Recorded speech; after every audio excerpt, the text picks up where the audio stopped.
आज का ये एपिसोड शुरू करने से पहले एक छोटी सी बात। क्या आप भी अपना पॉडकास्ट बनाने की सोच रहे हैं? तो एंकर ट्राई कीजिए। ये पॉडकास्ट बनाने का सबसे आसान तरीका है। नंबर 1, ये फ्री है। नंबर 2, इसमें कई सारे ऐसे टूल्स हैं जो आपको अपने फ़ोन और कंप्यूटर पर रिकॉर्ड और एडिट करने की फैसिलिटी देते हैं। नंबर 3, आप अपने पॉडकास्ट को डिस्ट्रीब्यूट भी कर सकते हैं, जिससे इसे स्पॉटिफाई और दूसरे प्लेटफॉर्म पर सुना जा सके। तो डाउनलोड कीजिए फ्री एंकर ऐप या विजिट कीजिए anchor.fm पर अपना पॉडकास्ट स्टार्ट करने के लिए।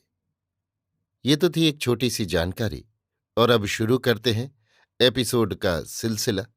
तो आज के एपिसोड में लीजिए सुनिए आचार्य चतुर्सेन शास्त्री के लिखे उपन्यास सोमनाथ के 23वें भाग अजयपाल का धर्म संकट को मेरी यानी समीर गोस्वामी की आवाज में। मुल्तान के चौहान राजा अजयपाल बड़े धर्म संकट में पड़ गए।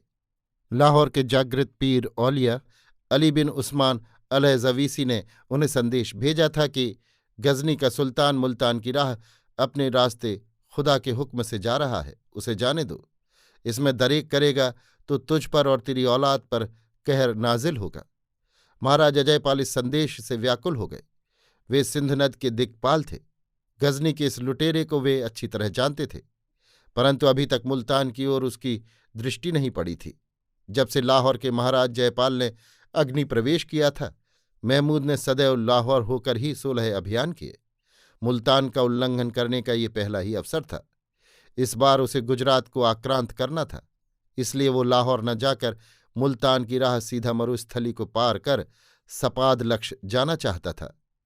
यद्यपि महाराज अजयपाल को अभी तक ये पता न था कि सुल्तान किस अभिप्राय से इधर से अभियान कर रहा है, फिर भी धर्म केंद्रों के इस शत्रु की प्रवृत्ति वो जानते थे। उनके सामने दो कठिनाइयां थीं। एक ये कि लाहौर की इस औलिया की आज्ञा का उल्लंघन वे नहीं कर सकते थे। उस वृद्ध मुस्लिम फकीर पर इनकी श्रद्धा के 3 कारण थे। एक ये कि इसी की कृपा सिफारिश और सहायता से उसे मुल्तान का राज्य प्राप्त हुआ था। दूसरे, उसके आशीर्वाद ही से उसे एकमात्र पुत्र उपलब्ध हुआ था। तीसरे ये कि ये औलिया बड़े पहुंचे हुए खुदापरस्त और बेलौस साधु प्रसिद्ध थे। ये कोई कल्पना भी नहीं कर सकता था कि वे सुल्तान के भेदिए हैं। उनकी आज्ञा खुदा की आज्ञा समझी जाती थी, और वे यदि किसी भक्त को कोई आदेश देते थे तो ये समझा जाता था कि ये उसकी भलाई के लिए ही होता था। और ये बात स्पष्ट ही सत्य प्रतीत होती थी, क्योंकि सुल्तान की अथाह सेना से लड़ना आत्मघात था। उसके सामने घोघा बापा की तेजस्वी मूर्ति आई। वो सोचने लगा, समय पर मैं घोघा बापा को क्या मुंह दिखाऊंगा? क्या मैं उन्हें सूचना दूं, उनसे परामर्श करूं? परंतु इतना समय कहाँ है। फिर यदि उन्होंने युद्ध का ही परामर्श दिया, और ऐसा तो वे करेंगे ही, वे वीर पुरुष हैं, मरुस्थली के भीष्म हैं, वे ये थोड़े ही विचारेंगे कि आगे पीछे क्या होगा।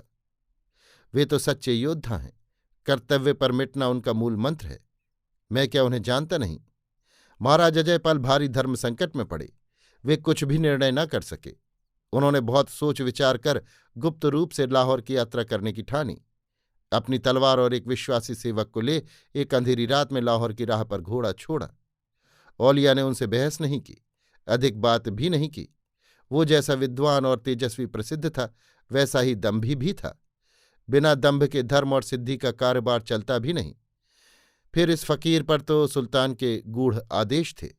जब राजा ने विनम्र भाव से अपनी कठिनाई साधु के सामने रखी और नेक सलाह मांगी, तो औलिया ने केवल इतना कहा, खुदा का हुक्म मान या गजब की आग में अपनी तई और मुल्तान को फूंक डाल। जा, फकीर को तंग न कर। औलिया फिर मौन हो गए, बोले ही नहीं। पार्षदों ने राजा को समझा बुझाकर चलता किया। मुल्तान लौटकर अजयपाल ने राज्य परिषद बुलाई, शिष्ट नागरिकों का दल बुलाया, सबसे परामर्श किया। बहुत विचार विमर्श हुआ।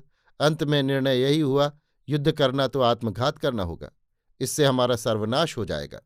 अमीर रुकेगा नहीं, भला इसी में है कि सुल्तान को राह दे दी जाए। वो सिर्फ राह मांगता है, हम पर चढ़ाई नहीं करता। औलिया ने ठीक कहा है, वे जागृत पीर हैं, हमारे शुभ चिंतक हैं, निर्लोभ हैं, खुदापरस्त हैं। उनका हुक्म खुदा का हुक्म है। अमीर के सैन्य सागर के सामने अजयपाल की सेना एक बूंद के बराबर भी नहीं थी।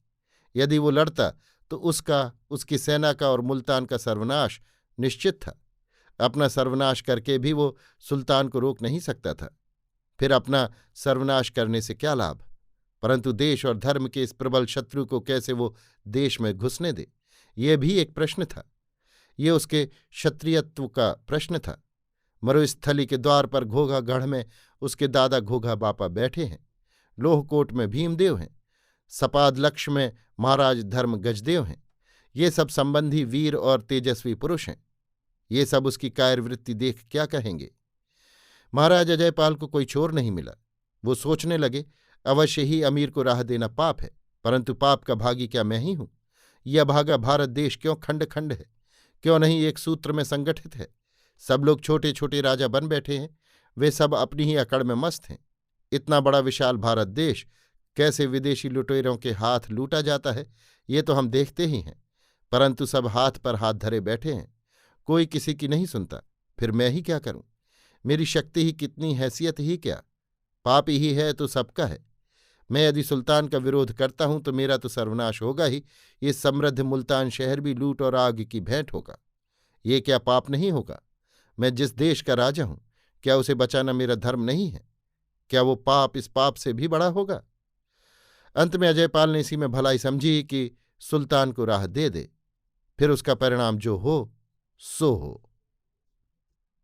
अभी आप सुन रहे थे आचार्य चतुर्सेन शास्त्री के लिखे उपन्यास सोमनाथ के 23वें भाग अजयपाल का धर्म संकट को, मेरी यानी समीर गोस्वामी की आवाज में।